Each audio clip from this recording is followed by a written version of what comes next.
What's up, guys? We are back with another edition of the DNVR Rams podcast. As always, I am your host, Justin Michael. Some of you may know me as J-Mike.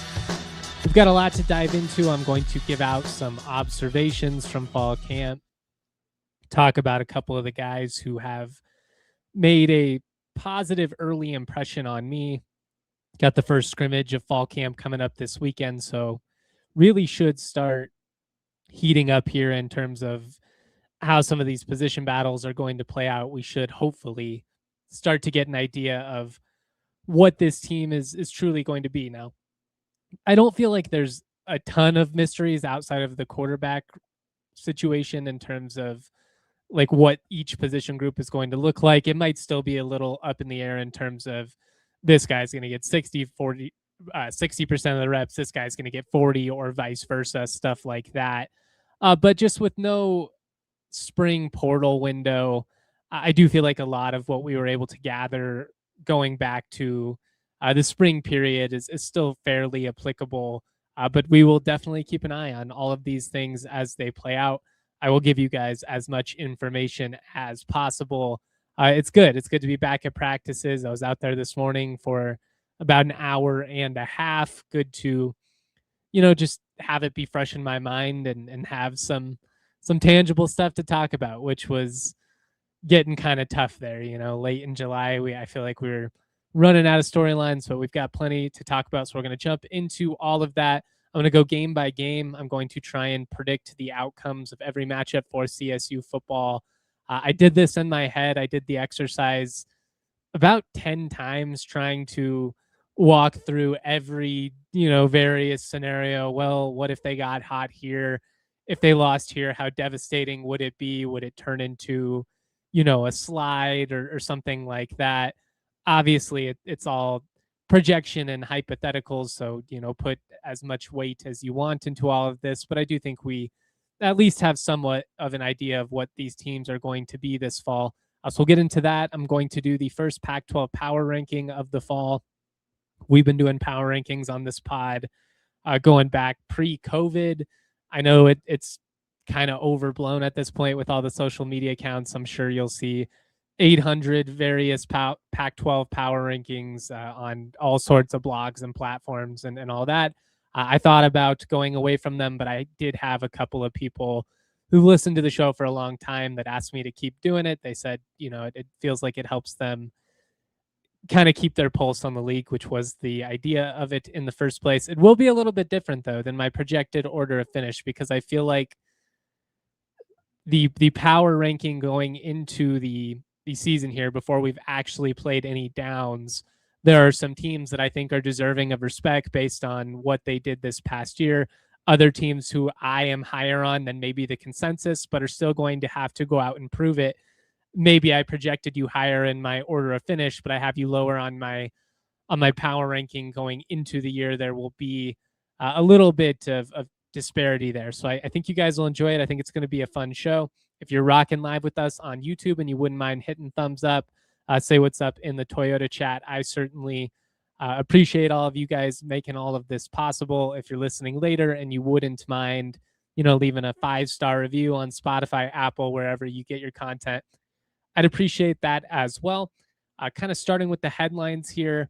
If you missed it, the big Chile, Nico Carvacho has announced his retirement from playing professional basketball. Had suffered some injuries these past couple of years, which was unfortunate. Probably took a couple of years off of his career, but he was able to have some success playing overseas, played in a couple of different countries, most recently Israel, if I'm remembering correctly. He I will be interested to kind of see where, it all goes from here. But one of the all-time great Rams, no doubt, a guy who uh, I had in my top 10 for the, top 25 Mountain West era basketball players for CSU men's hoops, or top 20, whatever I did. I had him in the top 10, though.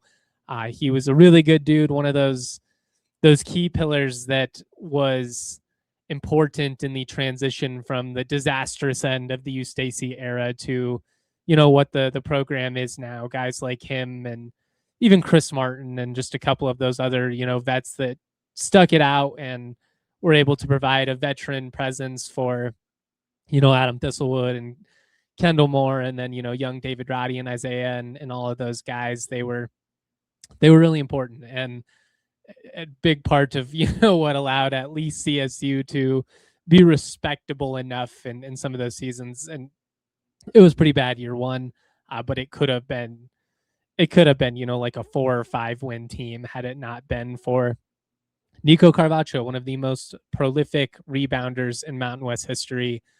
Double machine, and a guy who I really enjoyed covering. I've talked about it before, but Nico and I were pretty tight back in the day. He's a guy I love, when I get a chance to see him around the program. And like I said, I'll be excited to see what comes next for Nico. The Ring of Fame has some new inductees. That actually got announced right before we went live on Tuesday, but I didn't really have a chance to dive into it. Didn't want to go in cold. If you missed it, Clark Hagens and Lawrence McCutcheon will be inducted into the Ring of Fame in Canvas Stadium this fall. Certainly two great Rams. Lawrence McCutcheon, the first ever running back in school history to produce a 1,000-yard season. Clark Hagens, a one-time walk-on who, by the time he left, was an NFL draft pick. He is still the program's all-time leader in sacks. Unfortunately, passed a couple of years back, but certainly one of the all-time great Rams and probably overdue in terms of him being represented up there. The other sports that will see some representation in this class, Tippy Martinez, legendary CSU baseball player, arguably, the best player in program history. I know there are a couple of names that you can throw out there with him. And then Diana Saba, who was a key figure in the early portion of CSU volleyball's dominance, I think like late 80s. I think she was a multi-sport athlete as well. So cool to see them, being honored. I love that them, along with Katie Cronin, are being, highlighted here, because we talk about Becky Hammond, you talk about some of the, the BVPs of the world, if we're focusing on football, getting to highlight people like Katie Cronin, getting to highlight people like Clark Hagens, like Lawrence McCutcheon, who maybe the younger Ram fans are a little less aware of. I'm a sucker for that kind of stuff. I'm obviously very much into the history of sports, and I'm sentimental and sappy and all that, but I think it's really cool. And one of the things I love to see every year with the Broncos is, when they honor guys and how much it means to them to go into the Ring of Fame. You've seen in recent years, what it's meant to some of these other guys to get honored up there. And I think it's really cool, because maybe you're not good enough to, have your number retired. Maybe your legacy isn't, quite on par with the tippy top, but you're really knocking on the door there. And at the end of the day, I'm just happy to see some of these Ram legends get their proper due. Finally, CSU women's soccer kicked off their season last night. They fell 2-1 in the pouring rain out in Boulder. It's a tough situation. You're coming off of a multi-hour lightning delay before the game even starts. It's like 9 p.m. before the game even got going there. We're able to tie the game late at one point and then end up blowing it. The Rams have not had a ton of success in that matchup. That said, it's good to see them playing again. It was the first time CSU and CU had played in soccer since 2021, when you had that controversial no contest, or however it was played out. It was a really weird deal, but it's good for the state and good for interest in these sports when you have these, in-state rivalry matchups. I have always been critical of the women's basketball program under Ryan Williams for not playing CU. Maybe CU refuses. Maybe I'm speaking ignorantly there, but I can't even remember the last time we played in women's hoops, and I just think that sucks. Like, it's it's more fun, on the volleyball side, you play a home and home. We should be doing that in Olympic sports more than, not playing for a half decade at a time. It's just not good for overall interest in the sport. And when you also think about the talent that, CSU women's soccer, not quite on par with what they're producing in CU. That's a top 20 team, a much younger program as well. CSU women's soccer only been around since 2013. I was a freshman their first season of existence. But if you want the sport to grow, if you want people to be interested, and especially if you want to capitalize on kind of the soccer boom we're having right now in the state and really across the country, having these types of matchups are how you do it, right? Like at the end of the day, we're all going to be far more intrigued. I think the average CSU sports fan, maybe you're a football diehard, maybe you're super into hoops, but you're not locked into volleyball, soccer, some of these other, Olympic programs. I would assume that you're far more likely to watch a CSU CU game, a CSU Wyoming matchup than, even CSU DU or whatever, other random matchup that you want to throw out there. It's good for the sport. It's good for the state. We got some questions, comments, etc. here in the Toyota chat. Bowser says, are there any other Adidas jerseys that you'd want CSU to take the template of in year one? That's a really interesting question. I don't anticipate State Pride ever being back. I've always thought it would be cool to get the white Ag Day alternate that they repped in the 2014 Las Vegas Bowl. Like a modern version of that would be really cool. A 1990 Freedom Bowl throwback, with kind of the yellow and green would be a lot of fun. Any type of throwback I'd be on board with, but I would like to see the Rams lean more into the green again, right? You got rid of the green pants under the Norvell era. I'd like to see the all green uniform come back. Even the green pants with the white jersey and green helmet, I thought was one of CSU's sharper looks throughout the Under Armour era. So the all green is definitely one that I think is really important, comes back. If they were to do an alternate, a white Ag Day alternate would be cool again. Seeing the green helmet with the orange bones come back, maybe you wore that and the other Ag Day helmet, that'd be cool.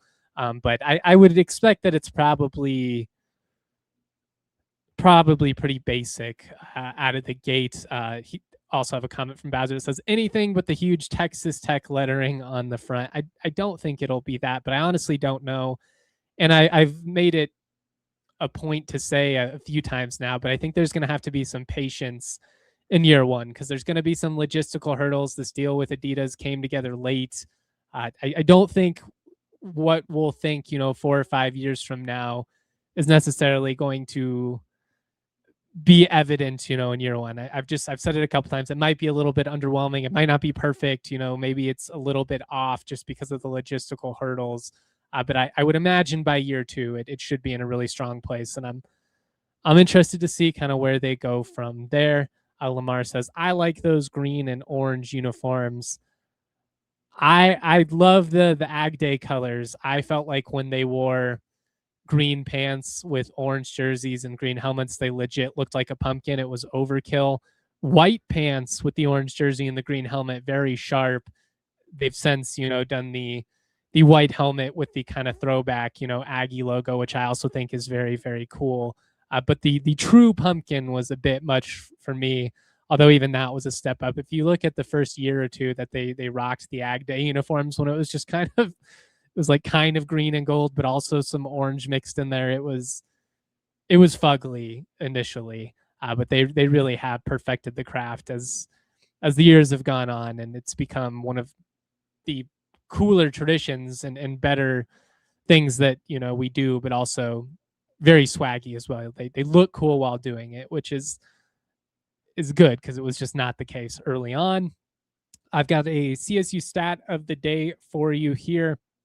Hoping to see Jim Mora, find some success at home. UConn was a good home team throughout his tenure. The best teams in school history, unsurprisingly, have been good at home as well. The Rams were awful last year, but in 23 and 24, it was kind of trending the right direction under Norvell after really being pretty abysmal at Canvas Stadium from 2018 through basically the end of 22.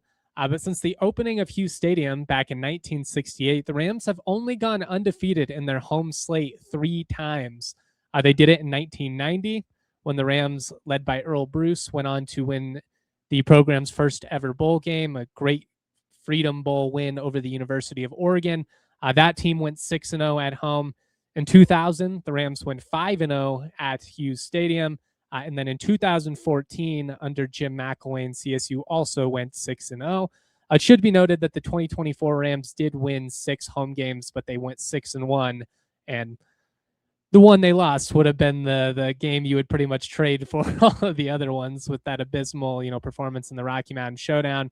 But surprising to see that since 1968, CSU has only gone undefeated in its home slate 3 times, 1990, 2000, and 2014.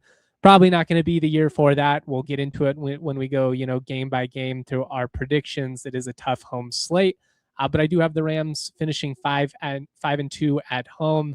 I do have them making a bowl game, so we'll go through all that. I've got a super chat here from my guy Sterling Productions. Thanks for all that you do, my dude. Thank you for all that you do. Thank you for your friendship. Thank you for your support of the program. I've said it a million times, but I couldn't do this if it weren't for the CSU diehards. You guys give me the ability to ramble about my alma mater, 52 weeks a year, and that's crazy to me. Absolutely crazy. We'll keep the show rolling. We've got so much to get into. Let me shout out a couple of partners real quick, and we'll keep this party going. Trucks have always been a part of Toyota's DNA. For generations, Toyota has built durable legends destined for greatness and perfect for Colorado.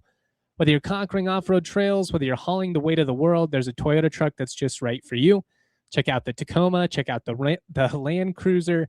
Toyota offers 17 models with available all-wheel drive or four-wheel drive like the Epic 4Runner. They also offer more low and zero-emission vehicles combined than any other automaker to give customers numerous choices to reduce their carbon footprint. With 16 different hybrid vehicles to choose from, like the Tundra iForce Max hybrid truck, Toyota SUVs take command on the road and on the trail. It allows you to explore the road less traveled without sacrificing smooth city rides in SUVs like the RAV4 and Grand Highlander. Toyota really is perfect for Colorado living because you have the freedom to explore the great outdoors. You've got that all-wheel drive, even four-wheel drive capability in some instances, but you're not sacrificing, the fuel mileage. You're able to, ride around in town. It's a good deal no matter where you're going. Toyota is a proud partner of CSU Athletics. They're the official vehicle of DNVR. Toyota, let's go places. I also want to talk to you about the Splash Sports $500,000 Survivor Pool. Football is almost back. You could win big money with the Splash Sports and the ALLCITY $500,000 Survivor Contest.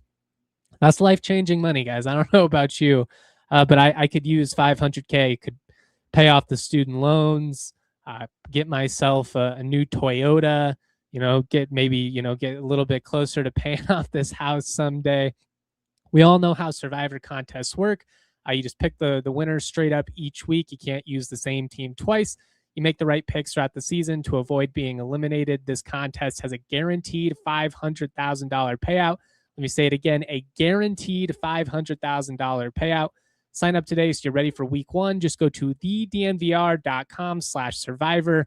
I will be in this pool myself. You got $500,000 up for grabs. Enter today at thednvr.com/survivor.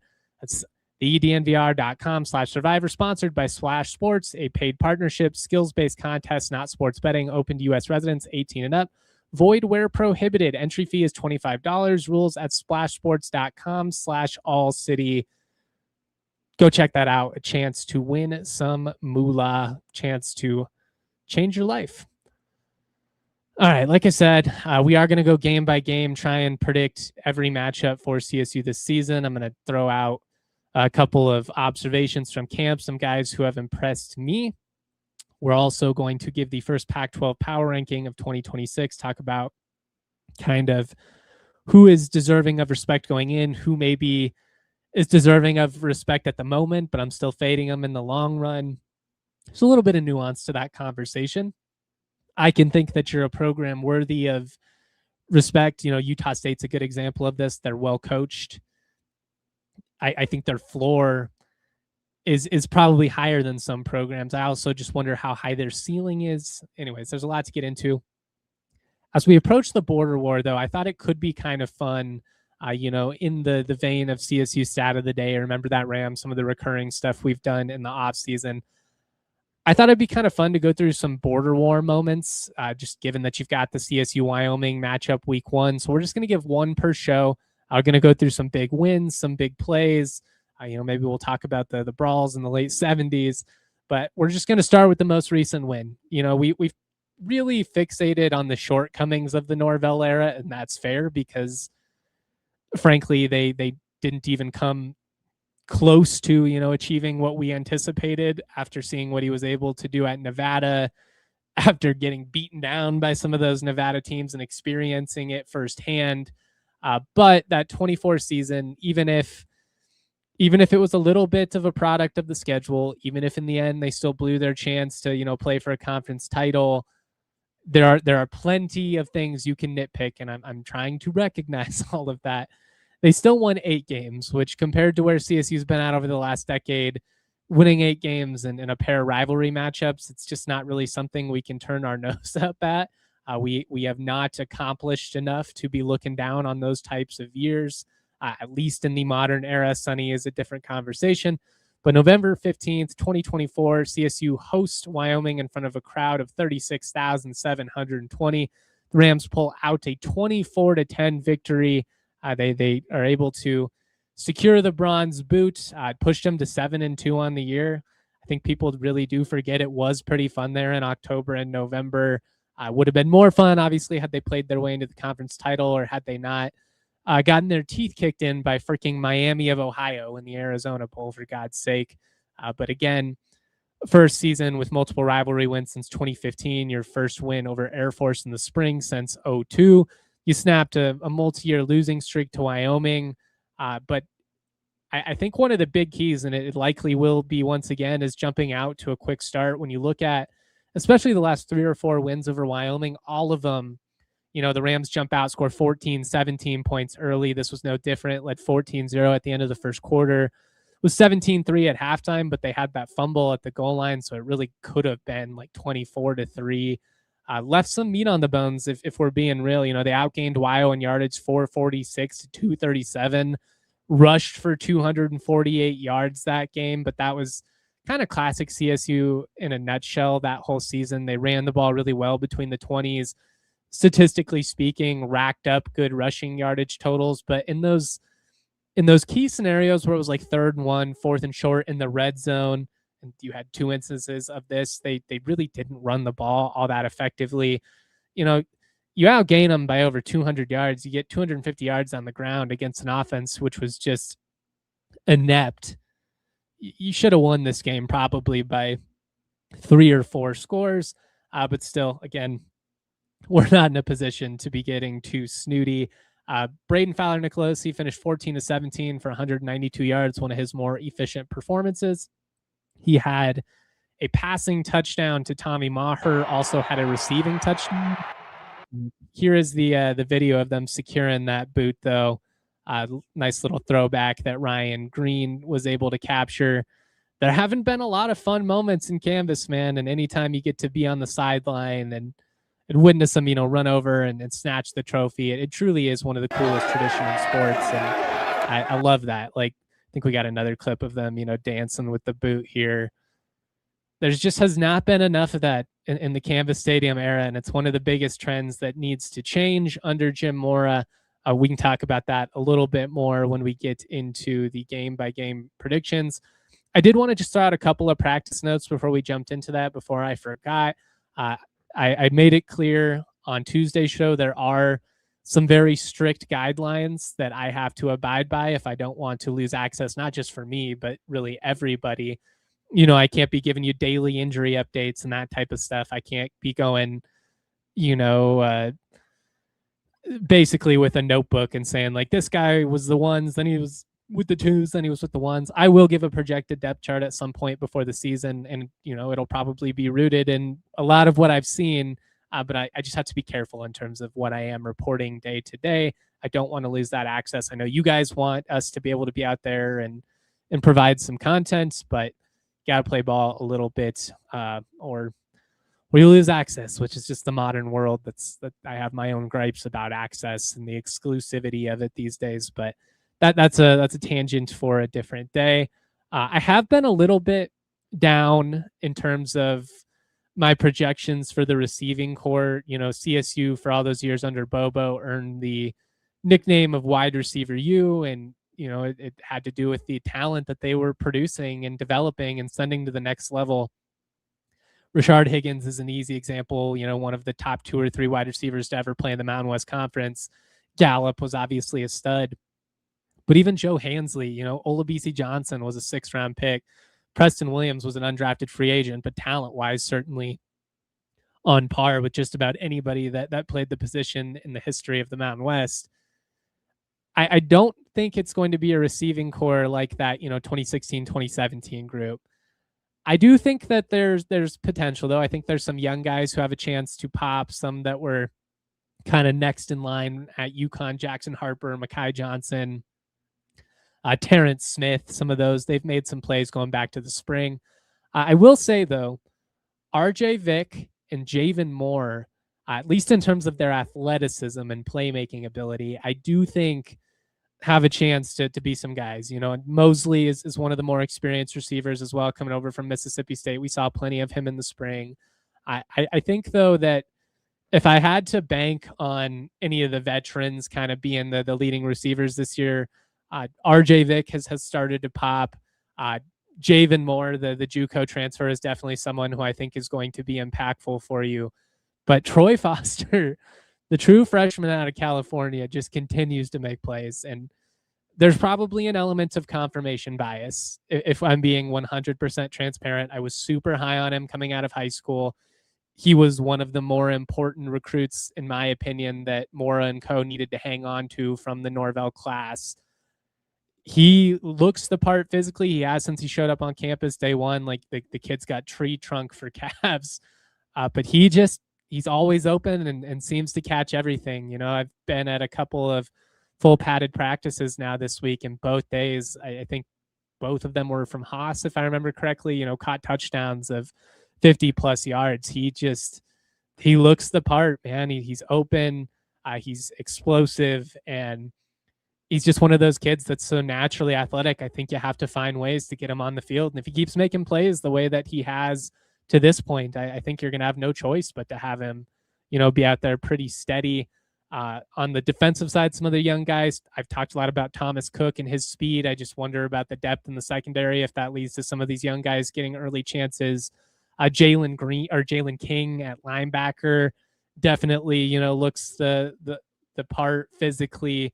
That's a deeper room, so the path to playing time might be a little bit more challenging there, but it's encouraging that you've got some real athleticism coming up through the pipelines there. Just in general, I would say that the offense probably really won the day pretty substantially Monday from what I saw. It feels more like the defense on the portions of practice I saw today was able to respond a little bit, which is good. You don't want to just see your defense just getting torched day after day. That doesn't always necessarily mean the offense is going to execute at a super high rate. It might just be bad defensively. But I don't know. I think it's a mixed bag. I'm constantly going to get asked, who's winning. And like I said on Tuesday, it's a bit of a mixed bag, and that's a good thing. If you're not making mistakes offensively, you're not trying enough. You also probably don't have a quarterback who's confident enough to push the ball, into some tight windows, which you're going to have to be able to do. Can you throw with anticipation, that type of stuff? And also you're going to turn it over occasionally, right? That's where I mock the whole concept of these media outlets that do completion trackers for quarterbacks at the pro or college level. Like, so much of it is situational. Are you in is it full 11 on 11? Is it truly first down, or maybe we're working on fourth down scenarios? Like, there's just so much context that can be lacking when it comes to the commentary. And that's where I want to be fair to the players. And I want to give you guys as much info as I can, but I don't want to jump to conclusions because you saw, one kid make a couple of plays here and there, or you saw, another dude struggle in practice. There have been a couple dudes who, and I'm not going to name them, if it's 2 weeks from now, maybe that conversation changes, so I have higher expectations than what maybe I've seen to this point. But that's how it goes. Practice is going to be a bit of a mixed bag. I do keep coming back to how high I am on both of these quarterbacks. I posted the clip from Tuesday's show. I know that the skeptics are going to say that, well, if you have two quarterbacks, you really have no quarterbacks. I understand the old saying, and that can be the case. It can be a situation where you just don't have a viable option and you are trying desperately to talk yourself into one of these guys being, just good enough to eke out a season. I don't believe it's that. I think it's more like, when you had young Colin Hill and veteran Nick Stevens, where you see both these guys, they both play the position at a high level. They both can make any throw on the field. Hill had a better arm than Stevens. I think the arm talent of both these guys is legit. I still lean Haas because of how fast he is. I really have been impressed with Ferrara, and I think most seasons you'd be pounding the table and be really excited for this kid because he's big, he's athletic. I mean, he can push the ball downfield effortlessly.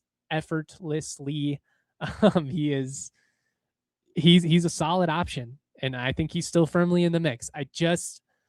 When Haas takes off, and he had one today, where you just see him, put his foot in the dirt and really explode. It's something to see. And like, he's one of those guys who's so fast that it can flip the whole dynamic of a game. And he really only has to do it once or twice a matchup. He might just take that carry 60 yards to the house.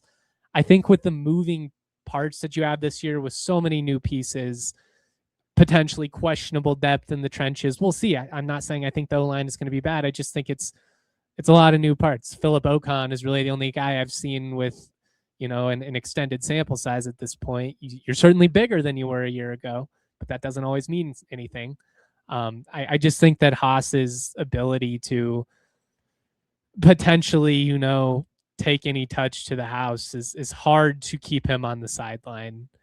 He is probably, if not the best athlete on your team, certainly in the conversation. And again, like, I say all this and it sounds like I'm being dismissive of Ferrara, and I wouldn't be. Like, you put Ferrara up against any of the quarterbacks we've seen over the last 6-7 years, that you're taking him, no doubt. I just think Haas's athleticism is really intriguing, but it's going to be interesting. And I think these scrimmage settings are going to tell us a lot about, how the staff views these two guys, and maybe we'll start to get a gauge for who might have the upper hand. Although, as Mora has said a couple of times now, I would not anticipate him tipping his hand any earlier than he has to. Certainly not going to tell the pundits and talking heads like myself what the plan is. I don't think we're going to get official depth charts this year. We're not going to get heights and weights. Like, a lot of this is going to be like, let's see who shows up September 5th. And now we'll have an idea of how the staff actually views this team. Because we've seen a lot of tinkering and like, let's try this guy here and try this guy there. Like, really going back to the spring, you've seen a lot of different combinations in the trenches, in terms of which tight ends are out there, the receivers. Like, they really are, I feel like, still trying to get to know this team a little bit, which there's going to be some of that. You have 70 new players, and there's just so much unknown. And that's what's both terrifying, but also exciting, because at the end of the day, it can't get much worse than what we saw last year. And if nothing else, you have a competent coach. And I do think there's reason for optimism. And we've talked about many of those reasons, and we'll get into some of them as we do the game-by-game prediction. I did want to give out my first power ranking, though. I've done one every preseason. I thought about cheating and waiting till after week 1, but I wanted to be transparent, and I'll probably whiff on one or two of these teams, and at the end of the season, fans from those schools will be clowning on me and holding receipts or whatever the kids call it. But I do a ton of research all off season. I do my best to get an accurate gauge of what a team's ceiling is, and I feel like I have a pretty good read on the Pac-12 going into 2026. But when you factor in the turnover between Washington State, Oregon State, and CSU, which 10 years ago, if you made this league with these exact teams, you'd be like, well, Oregon State and Washington State are going to carry the banner for you alongside Boise State. Like, based on where they've been at these last couple of years, I just don't think you can count on that with a lot of confidence. Now, I do like Kirby Moore at Washington State. I thought that was a good hire, and I thought Jim Mora was a tremendous hire for CSU. So I'm giving him a little bit of the benefit of the doubt. That said, though, both those teams are going to have to earn it in the power ranking. They're going to have to go out and demand that respect. We're not just going to give it to them. We got a comment here before we get into the power rankings. Papa Girth. Fun question for J Mike. Guess BFN's top wide receiver during his senior year of high school. It was Haas Haney with 7 touchdowns and the most receiving yards per game. Haas was a sophomore at the time. That is a really fun fact. I knew they both went to Alito, obviously, but I did not realize there was overlap there. I'd be curious to hear if the Fowler-Nicolosi family will be rooting for Haas's success at CSU, or if they are, kind of rooting against CSU just because of those bridges being burned. I think both would be understandable. The fans were very hard on BFN, but also he kind of put a target on his back and never lived up to the potential we thought was there based on, what he flashed in 2023. So that's a whole layered thing. But that is a really fun fact. And I appreciate the listeners in the chat for throwing that out there. That might be something that I try and write a story on at some point. If I do, I guess I'll have to shout out to Papa Girth from the DNVR Rams Toyota chat. All right, let's get into the power ranking. Then we'll go game by game because I'm already 35 minutes in. I'm pulling a classic J Mike here and getting real rambly. We're just going to start at the top because it's simple. Boise until proven otherwise. I get frustrated because the eye test tells me that the gap between them and everybody else is not even close to what it used to be. Like over the last 10 years, we've seen San Diego State and a lot of these other programs really close the gap in terms of the talent level. And it's still the standard. Don't get me wrong. I'm not saying Boise has fallen, but it's not 2011, right? Where they're a top 5 team, have genuine national championship aspirations, and everybody else is just hoping not to lose by 50. They're going to be probably one of the most foundationally solid teams in the league, running the football with, great depth in the trenches on both sides. That's a very sustainable winning formula. I am very openly and proudly a Maddox Madsen skeptic. I just don't understand what they were thinking when they bet on him long-term over Taylor Green. But that said, they've won 3 straight conference championships. They made the CFP a couple years ago and even won a game in which he played pretty well in. So I want to be fair to him in that regard. I've pointed out the stats. He's night and day at home versus when he has to go out on the road or play neutral sites. Granted, some of those neutral games have been, the CFP, those type of settings. You're playing big programs. Again, I'm not trying to just absolutely obliterate the kid. I just think that his ceiling is fairly average, and I think they can win the league with Maddox Madsen. I don't know if they can win a CFP game with him this year, even with all the experience he has under his belt, even with what I think should be another year of great defense. Jaden Virgil Morgan back. He was the preseason defensive player of the year in the unofficial media poll that we did through Tyler King and the Denver Gazette. I just think between, Dylan Riley and Sire Gaines, at worst, you have 2 of the top 4 running backs in the league, if not the top 2. They're going to just run the football and play good defense into like a floor of 8 wins. Can you be a 10-11 type win team to be determined? And they have a deceptively hard non-conference schedule, starting with Oregon, which there's nothing deceptive about that. That's just a really freaking hard game. But I do think that Boise has earned the benefit of the doubt at this point. While I'm not high on Madsen and I can talk myself into, well, if San Diego State makes a big leap offensively, or if Texas State can make a leap defensively and Brad Jackson continues to produce, like one of those types of teams could potentially win the league. I think the parity is going to be pretty solid across the board in the Pac-12, and that could produce some wonky results. But again, I do think you have to give Boise the benefit of the doubt. They certainly earn that top spot until someone can snatch the crown. This is where it gets interesting because I'm not as high on Fresno as the consensus seems to be. And I am very prepared to look like an idiot for that one because I think Entz is a great coach. I just talked about how much I love that Boise State backfield. Well, Donaldson and Luke in Fresno, that's nothing to scoff at. That is a great 1-2 punch as well. I do think, though, that with the 3-headed monster that San Diego State has coming back, with Lucky Sutton, Christian Washington, and then they added Javion Kennard from CSU, and Jordan Napier back at receiver. There's a lot to like about that San Diego State offense. Now, it is predicated on Denegal making a pretty big leap as a passer.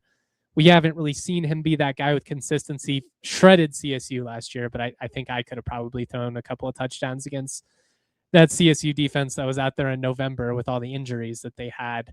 I'm banking on Sean Lewis, elevating that offense and them being good enough defensively. I do think there will be some regression there given what they lost. Trey White, what's the corner's name? Chris Johnson, maybe. That's a lot of talent to have to, make up for. But I think San Diego State should be that top spot just with the offensive weapons that come back. And then while I'm not a huge Denegal guy, I like their quarterback situation better than Fresno. I picked Fresno to finish 6th. I have them 3rd in my preseason power ranking. They're coming off of a 9-win year. They're going to be very meat and potatoes, very Craig Bowl coated, right? They're going to be defensively sound, disciplined. They're going to run the football. It's not going to be super flashy. Honestly, if they can just cut back on some of the turnovers that Warner had in some of their losses last year, they're probably at worst like a 7-5 team, if not 8-4. I just hate their quarterback situation going into the year. I think they have the worst QB room, at least from what I've seen, of any of these 8 teams in the Pac-12. That said, coming off of a 9-win year, you did win a postseason game. Entz is a great coach. I think 3rd is fair, and I give them the nod just above Texas State, who I picked to finish 3rd or 4th. And admittedly, it has me a little bit worried just given how big of a mess they were defensively. At the same time, it's hard for me to sit here and say, I believe Brad Jackson's the best quarterback, at least on paper, in the league going into this year. I also believe they have the best 2 receivers, and they upgraded in a major way in terms of pass rushing potency. I think they should be a really solid team. I think they should be in that like 7-8 win range. The question is, can you win a couple of those coin flip type matchups that you weren't able to pull out last year? I will say to some of the Pac-12 fans, especially, if you're like an Oregon State or Washington State supporter, you're probably sitting here like, are you kidding me? You're taking a Sun Belt team to finish over us in our league. We're the OG members. I get it. Be careful, though, when it comes to how pretentious, you are. And, just be careful what stones you're casting, because they're not coming to the Pac-12 to be doormats. They are investing in athletics in a major way. And that offense has some legit talent. I'm shocked that they were able to hang on to Jackson and both of those receivers. You could see a world in which that offense is just electric, and, they're putting up points after points after points. Even if they aren't great defensively, can they be slightly better than last year? That might be enough to be a 9-win team. I've got Utah State at 5. I picked them to finish last. If I could do it over again, I would pick Oregon State to finish last, and I'd pick Utah State 7th. I don't see it talent-wise with this Aggies team. Fully prepared to look like an idiot, though, because Bronco Mendenhall is just a great coach. And his coaching with a veteran QB is probably a recipe for a higher floor than I have given them credit for. They actually landed a couple of freshmen I like a lot. Eric Olson, receiver out of California. His dad played at CSU. They added, what was his name? Jude Nelson, who was committed to CSU at one point, the tight end, and ended up flipping when they fired Norvell. He's a really intriguing prospect. But when I look at like their skill positions compared to the rest of the league, and they did bring in a couple of transfers from P4 schools that could, really, really break out. But I just don't see it compared to some of these other teams. So I like what Texas State has at receiver better than I see anything on that Utah State roster. I like the backfields of Boise, San Diego State, and Fresno better than what I see in Logan, although Utah State should still, run the ball very well. I have got Washington State at 6. I think they're probably, at least on the last 5 years, they've been the best of these bottom 3 teams. How quickly can it come together? We'll see. Just 3 years of turnover just catch up to you, right? Your 3rd coach in 3 years is a really tough spot to be in. I've said it a few times, but I do feel like Caden Pinnock and the acquisition of him really did change the conversation for Wazoo. But I like Kirby more. I think he's a bright offensive mind. I thought they brought in a talented quarterback, and so I'm putting them 6th. And then CSU and Oregon State, they've been bad situations of late. I will say that Mora's track record is what pulled CSU out of the bottom spot for me, despite coming off of a 2-10 year, which was about as ugly as I can recall. Oregon State, it could be a long year. If Malik Murphy's able to pop, maybe things change. They have some talent in the secondary that I'm intrigued by. I just, based on a lot of the commentary showing, they also play a really tough schedule. They've got a pair of Big 12 schools out of the gate, and then they host Montana. So, like, they very realistically could be 1-3 and pretty desperate coming into that Week 5 matchup against CSU. Jamarcus Shepard is already kind of like warning their fans it's going to be a long season. It was not very confidence-inspiring, although admirable to be real, right? Like, we hear so many cliches, and I think at times it hurts some of these staffs. Like when Jay Norvell comes out in 25 and says they have championship DNA, and by week 2 we're like, you couldn't even beat UNC Greeley without a really favorable overturn call.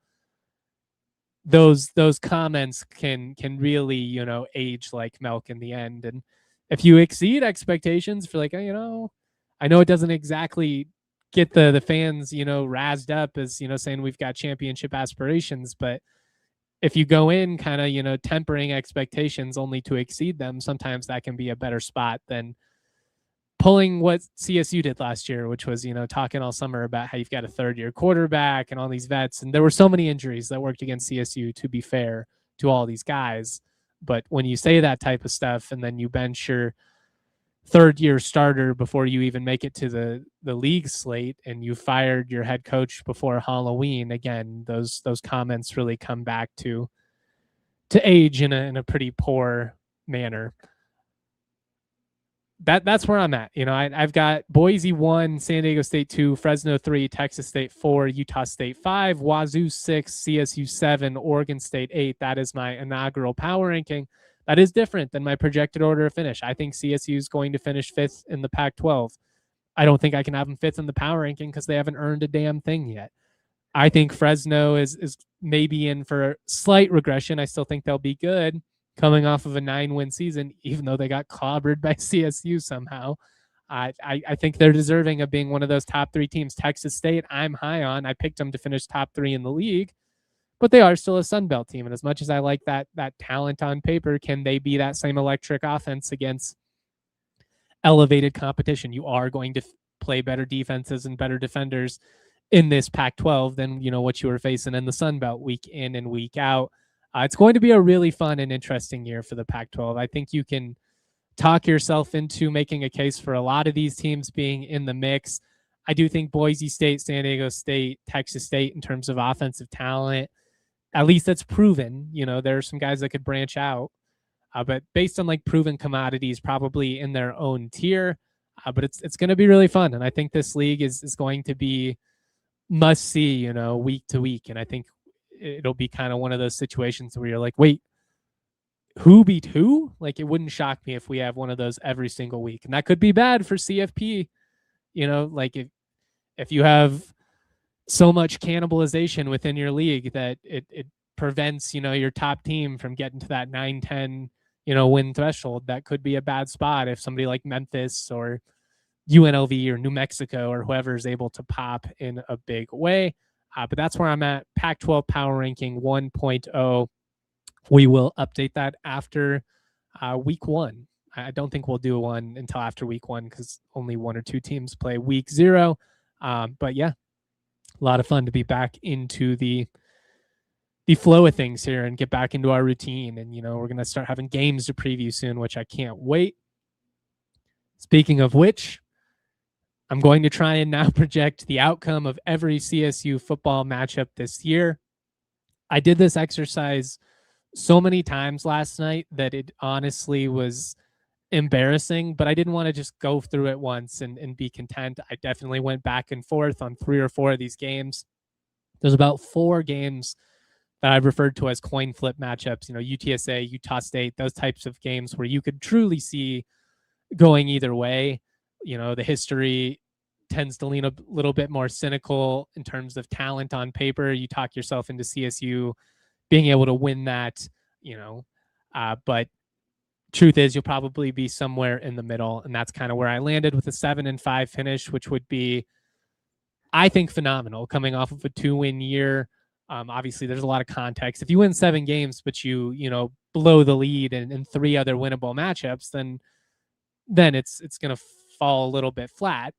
But I think the expectation needs to be postseason. I think with what you're paying Mora, I think with what's at stake with the state of college football and, the impending movement that's going to happen with just the way that the landscape's changing and these bigger leagues trying to leave the rest of us behind, it's never been more important to win and to win now and to be relevant. And, if Mora wins the Pac-12 3 years from now, I'll be stoked. But if it takes, a couple of 4-win seasons to get there, at that point, have the fans just completely given up? I've talked a lot about the pressure that comes with this gig. I don't think Norvell realized the baggage. He just saw the shiny facilities and, figured, hey, if I can do what I was able to these past couple of years in Reno, how could I not win at CSU? And well, we've been saying that for coaches now for 15 years, but there is legit baggage and there is, fair or not, a demand to win. And man, if they can ever, meet the moment, this community is going to support them in a crazy way. I remember the atmosphere with those 2014 games. You felt it a little bit even in 17 and 24 before things fell apart. The fans are dying to support this program, but you've got to meet the moment. And that starts in September. That starts with the border war. I think Mora will bring the edge back to this program that has been lacking in these games. Over the last 10 years, CSU has gotten punked consistently by Wyoming, not because they have way more talent. I think most years the talent on paper would drastically favor CSU, but they were more disciplined. CSU was soft, and Wyoming wanted it more. And that's really what it came down to, especially in a lot of those tight matchups.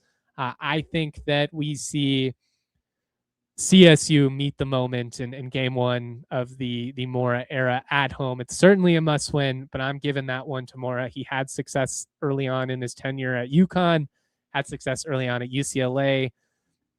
UConn doesn't really have a ton of real football rivals in football, but on paper, he did beat the rivals he was supposed to beat. Week 2, we're going 2-0. They better beat Southern Utah. And honestly, a win isn't enough here. Run it up. I'm pretty tired of seeing CSU play with their food. Even a couple of those Norvell wins, like Utah Tech and UNC, where they pulled away and ended up being 3-score wins. They were too close for comfort. The Rams have not put 50 on the board since the Bobo era. He did it 6 times. They haven't done it since.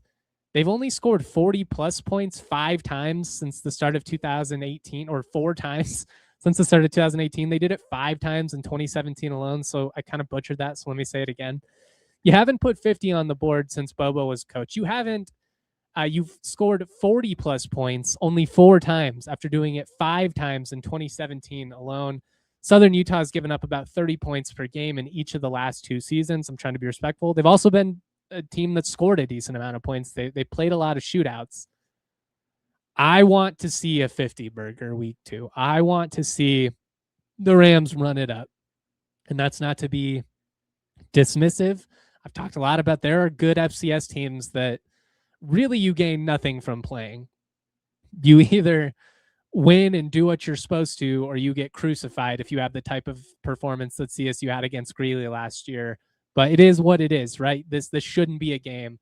Throw 50 on the board, win by 30 plus, win a game decisively against inferior competition in a way that you just have not been able to do over the last decade.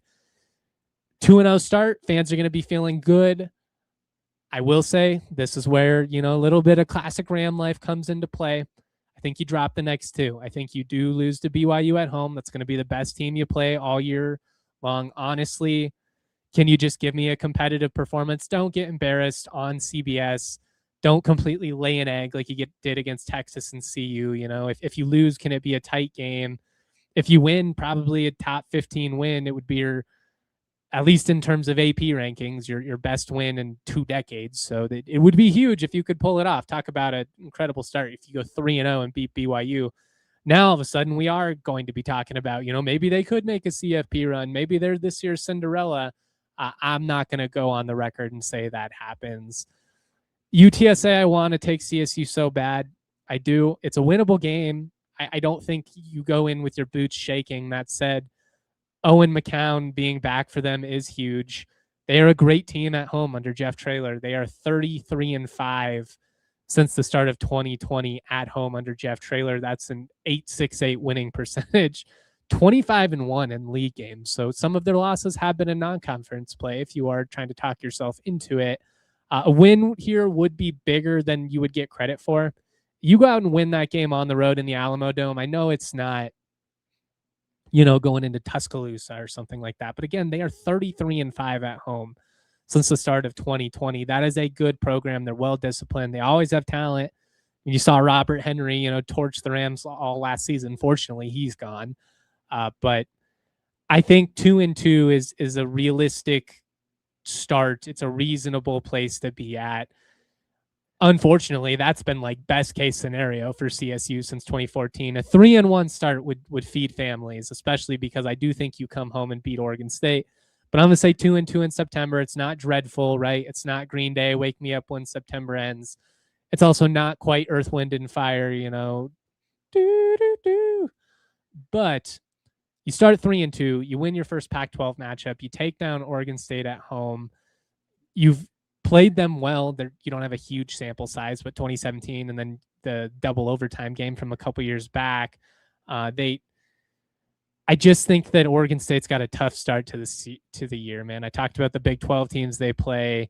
Then they go on the road after hosting Montana and play at UTEP, at CSU, just kind of some wonkiness to their schedule. Best case, they're probably hoping for 2-2, but I think 1-3 is definitely in play for them over the first month. I'm going to say the Rams pull away, kind of similarly to 2017. Maybe you don't win by 30, but you end up winning that game fairly comfortably. I think you win it by at least 10 points. I guess I'll go out and say that. That gets me to the Xfinity X Factor, presented by Xfinity. Imagine that. I think the first half of the schedule and having some success it's paramount for the Rams. It only gets harder from here. I think if you're sitting there at 1-4, obviously you're going to be feeling awful. But even 2-3, that puts you in a pretty tough spot. You've got to win at least 3 of those first 5 games, 4 of them at home. I don't think I'm asking for a miracle there. Like 4-1 should be a reasonable ask. The history says, though, that's probably asking for too much. So until they prove me otherwise, I'm not going to hold my breath for that scenario. But I do have them at 3-2 going into the bye. Coming out of it, they play at Texas State Thursday night. I think that could be an electric matchup. I think it has a chance to be a really fun game. Texas State also pretty good at home under Kinney, 13-6. I think the Rams lose a shootout in this one. I have a split in with Texas State, who they're likely going to play for a second time in the regular season finale at home in that flex matchup, just based on how it all plays out. I don't see a lot of scenarios in which they're not hosting Texas State in that game. I think Texas State's going to be a really good team. I have some questions defensively, but I think they win a shootout, and that's kind of where I'm at. You're at 3-3 through the first 6, coming at home against a big matchup for San Diego State. I think the Rams pull that one out. I think they're able to get one of those games against Boise and San Diego State at home. If you think they're going to lose both, I certainly am not going to argue until I'm blue in the face. But, coming off of that 3-2 start in September, that was the Xfinity X Factor presented by Xfinity. Imagine that. I'm going to say you drop that game in San Marcos to Texas State, come home and respond, beat San Diego State at home. I think Mora can pick off one of the better Pac-12 teams. I also think maybe San Diego State takes just enough of a step back defensively that they lose a game or two that they probably should win. And I'm going to say the Rams steal that, get to, what would that be? They would be 4-3 at that point, going into Halloween, where they go to 5-3 with a win over Utah State. Another massive coin flip game. I've got a ton of respect for Mendenhall. Logan's a tough atmosphere too. The students are right up on the field. It's a tight, kind of like Boulder, where the stands are just really close to the sideline. The history says it'll be a tight matchup. CSU 40-38-2 all time, but only 1-5 over the last 6. You haven't won much in Logan. 2-5 there since they started playing basically annually in 2011, where there were a couple of non-conference matchups before they ultimately joined the Mountain West in 13. Rams have not won in Logan since 2017, though, so that would be a big deal. We are in overtime, so the conversation continues at the DNVR.com.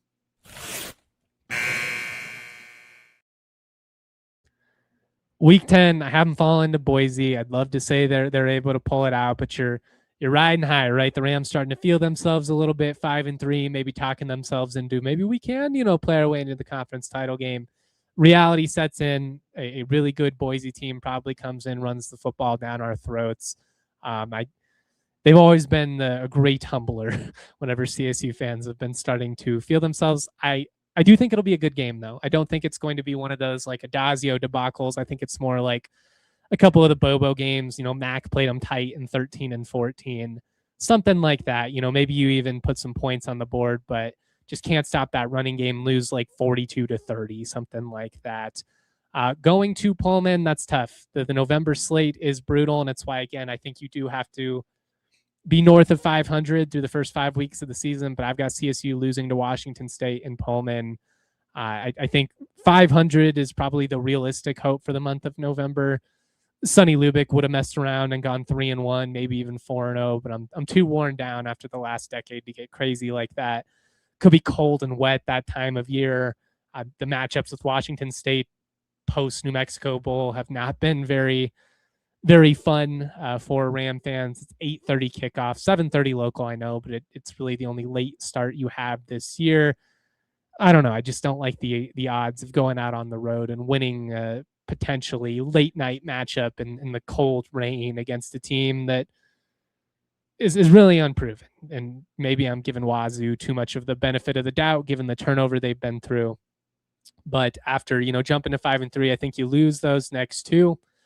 5-5 going into the last 2 weeks of the season, where you're able to pull out a 7-5 finish by beating Fresno State, which that's another one that could make me look dumb. I think they're going to be a sound team, but CSU does lead the series 11-8 all time. Oddly, it's been like a really tight, like a 2-point game or a blowout, basically no in between. In those 11 wins, CSU has 6 multi-score wins, and a lot of them are like 21, 28 points.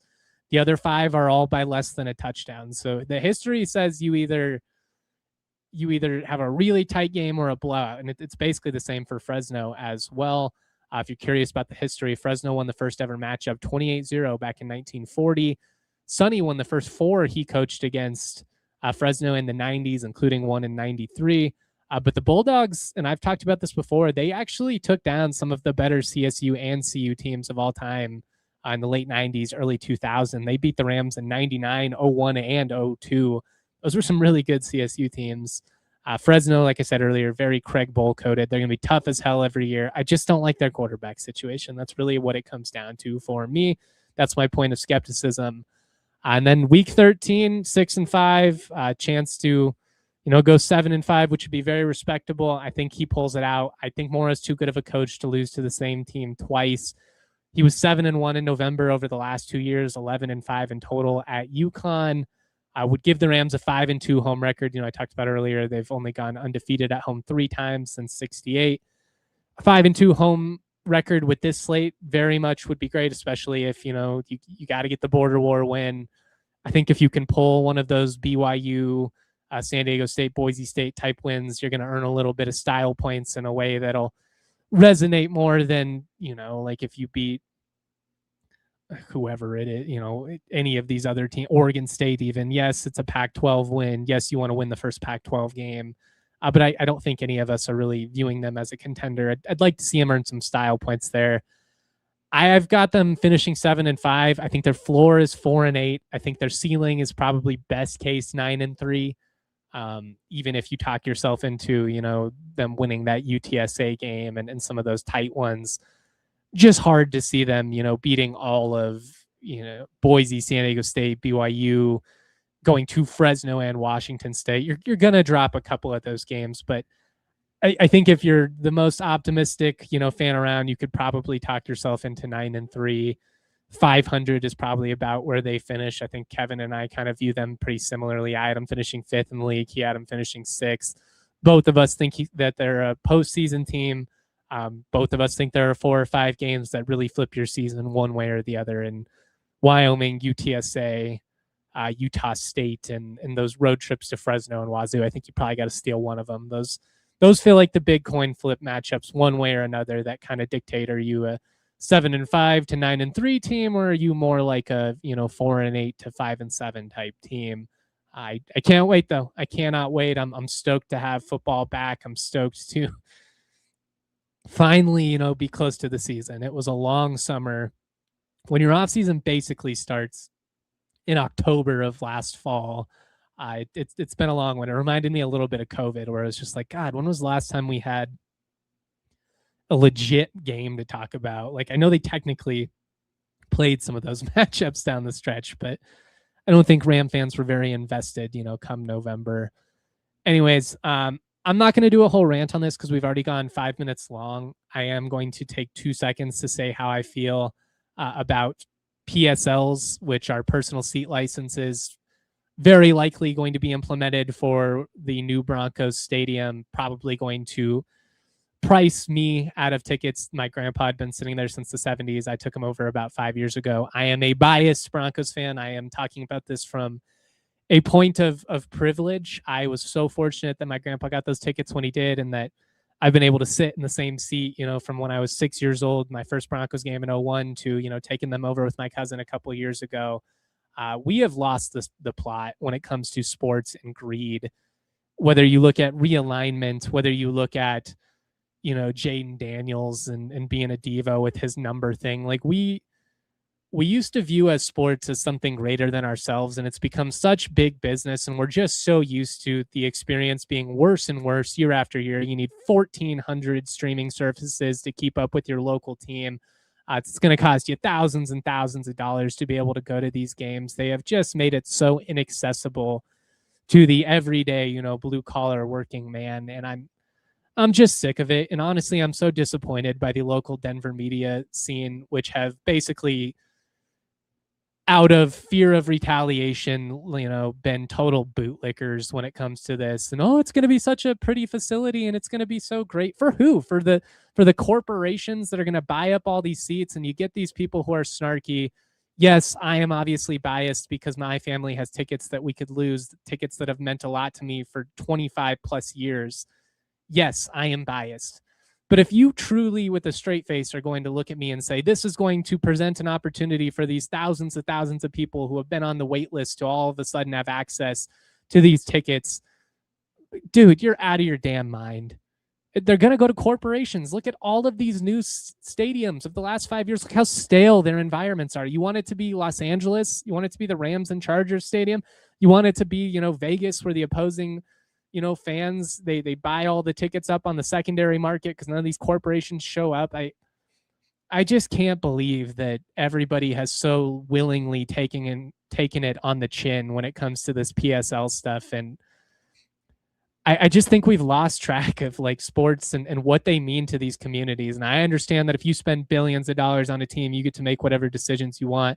You don't become a multi-billionaire by just, spending money willy-nilly, but the value of an NFL team is never going to go down at this point. Once you buy the team, it's an investment that's only going to improve for you. And when you have Walmart money, to see so many people just openly defending, well, they're not going to use taxes, so they have to do this. No, they don't. They have fucking Walmart's money. And I'm sick of it. And I honestly, like, for the first time of my life, I don't know if 10 years from now, I will love football as much as I have for the first 31 years of my life. Because you look at the way college sports are heading, if I get priced out of these Broncos tickets that have been in my family for 50 years, that I spent, my entire childhood dreaming of, only to potentially get them, ripped out of my hands by corporate greed and billionaires, I will have a hard time, loving the game at the same rate that I once did. And I think it's a shame because I've already lost my love for baseball, and that was like my true first love. I hate where we're at with sports, and really it speaks to just where we're at in society in general, and how everything has just gotten worse. The experience has just become worse. But that's my 2 cents. I appreciate you letting me get up on a soapbox. I needed to ramble about it to somebody. Otherwise, I was going to rattle off, a 15 tweet thread or something like that. I know most of you don't care. I know some of you are sitting there saying preach. But it's deeper than just my family potentially losing Broncos season tickets. It speaks to greed and how little these sports and leagues care about the people that made them millions and billions of dollars in the first place. And I think that sucks. And if you want to mock me for that, I'm fine with that. So that's where I'm at. Thank God football is back, despite my little moment of cynicism there. I am excited for the season. I think there's going to be a lot of fun stuff to talk about, and I'm stoked to be there for it all. Shout out to our awesome producer, Christian. Shout out to all you for rocking with us all summer and as we approach the season here. Much love. We are always proud to be. Peace. We all silly like the mayor.